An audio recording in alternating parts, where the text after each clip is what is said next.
এতেকাফ আসলে কারা করবে? রমজানের অফুরন্ত সুযোগ পাওয়া, আল্লাহর কাছে নিজেকে সঁপে দেওয়ার অনন্য সুযোগ এতেকাফের মধ্যে। এই এতেকাফ করবেন কারা? এই এতেকাফ করবে যাদেরকে আল্লাহ রাব্বুল আলামিন তৌফিক দিয়েছেন, যাদের শক্তি সামর্থ্য আছে, তারা এতেকাফ করবে। এতেকাফ এমন একটি ইবাদত, যেই ইবাদতের মধ্য দিয়ে আল-লুবথু ফিল মাসাজিদ, মসজিদ সমূহের ভিতরে আল্লাহর গোলামদের অবস্থান বেড়ে যাবে এতেকাফের সময়। ফি ওয়াক্তিন মাখসুসিন বিনিয়াতিন মাখসুসা, নির্দিষ্ট সময়ে নির্দিষ্ট নিয়তে এখানে বসা থাকবে। উদ্দেশ্য হচ্ছে আল্লাহর নৈকট্য অর্জন। স্বাভাবিকভাবে হাঙ্গার স্টে, দীর্ঘ সময় ক্ষুধা পেটে, ক্ষুধা থেকে দেখবেন একটা মুরগির বাচ্চা ফোটার আগে বাচ্চা কিভাবে ফুটবে, এজন্য মুরগি ক্ষুধা পেটে চিৎকার করতে থাকে, ডাকতে থাকে আল্লাহকে। এই তার যে আল্লাহ রাব্বুল আলামিনকে ডাকা, নির্দিষ্ট সময় অবস্থান করা, এই ডিমের উপরে তা দেওয়ার কারণে কিন্তু ডিমের বাচ্চাটা ফুটে। এই তা দেওয়া থেকে যেটা 19-20 হয়, ওই ডিমটা নষ্ট হয়ে যায়। তা আল্লাহর দয়াটা তখন চলে আসে। এতেকাফ হচ্ছে আল্লাহর দয়া মায়া পাওয়ার অফুরন্ত সুযোগের একটা মাহেন্দ্রক্ষণ। এই সময় আপনি যা চাবেন তা পাবেন। আর মসজিদ তো এমন জায়গা, ফাহুয়া হাদ্দুহু, মসজিদে বসে আপনি যা চাবেন তা পাবেন। হাদিসের ভিতরে আসছে ফাহুয়া হাদ্দুহু, মসজিদে আসলে যা নিয়ত করে আসেন সেটা আল্লাহ তাআলা দিয়ে দিবে। সুবহানাল্লাহ ওয়া বিহামদিহি। এই জন্য মসজিদের ভিতরে যারা নিয়ত করে বসে পড়বেন এতেকাফের নিয়তে, যুবকদেরকে আমি বলবো তোমরা বেশি বসা দরকার, নিজেদেরকে গুনাহ থেকে আটকানোর জন্যে, নিজেদেরকে শয়তানের ওয়াসওয়াসা থেকে পরিশুদ্ধ করার জন্যে বেশি বেশি এতেকাফে বসা দরকার যুবকদের। মুরব্বীরাও বসবে নিশ্চয়ই। কোনো একটা মসজিদে যদি কেউ না বসে সবাই গুনাহগার হবে, এটা মনে করে আমরা মোটামুটি জোর করে যে ভাই আপনার 5,000 টাকা দিবে এরপরে আপনি এতেকাফ করেন, এটা কিন্তু কোনোভাবেই 5,000 টাকা দিয়ে করানোর ইবাদত এতেকাফ নয়। আমাদের দেশে এখন মসজিদ এমন হয়ে গেছে, পাল্টাপাল্টি মসজিদ করা শুরু হয়ে গেছে।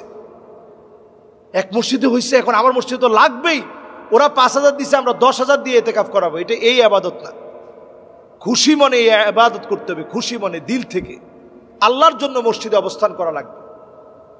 এরপরে আসি, এতেকাফ করা অবস্থায় আমরা দুনিয়াবি কথা বলতে একেবারে পারবো না, বিষয়টা কিন্তু আদৌ এরকম না।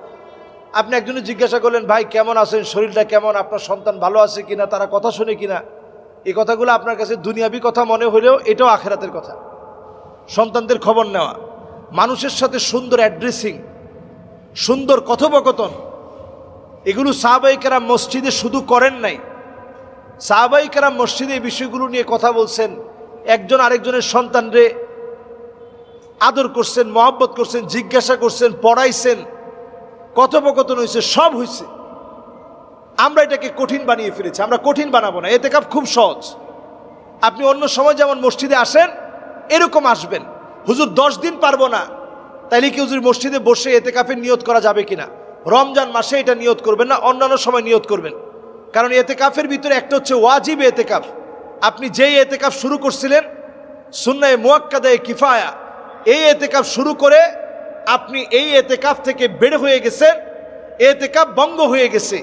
এই অবস্থায় আপনার জন্যে এতেকাফ করাটা ওয়াজিব হয়ে যাবে। কারণ আপনার যে এতেকাফে আপনি বসছিলেন সেটা ভঙ্গ করে ফেলছেন, এখন আপনাকে ওয়াজিব হিসাবে সেটা পুরা করতে হবে। আর নফল এতেকাফ হচ্ছে ওই এতেকাফ, সামান্য সময়ের জন্য যদি আপনি বসেন, একটু সময়ের জন্য আপনি বসছেন, আপনি মনে মনে চিন্তা করলেন যে আল্লাহর জন্য আল্লাহর ঘরে বসলাম, এরকম রমজান ছাড়া আপনি বসতে পারেন। এটা নফল এতেকাফ। রমজান ছাড়া একটু আপনি বসলেন, অবস্থান করলেন, নফল এতেকাফ। আর রমজান মাসে আমরা যে এতেকাফ করি এটার জন্য রোজা রাখা শর্ত। আমাদের মা বোনরা যদি ঘরের মধ্যে বসতে চান, একটা কোণার মধ্যে শাড়ি দিয়ে পেঁচিয়ে আলাদা একটা জায়গা করবেন, ওই জায়গায় আল্লাহকে স্মরণ করবেন।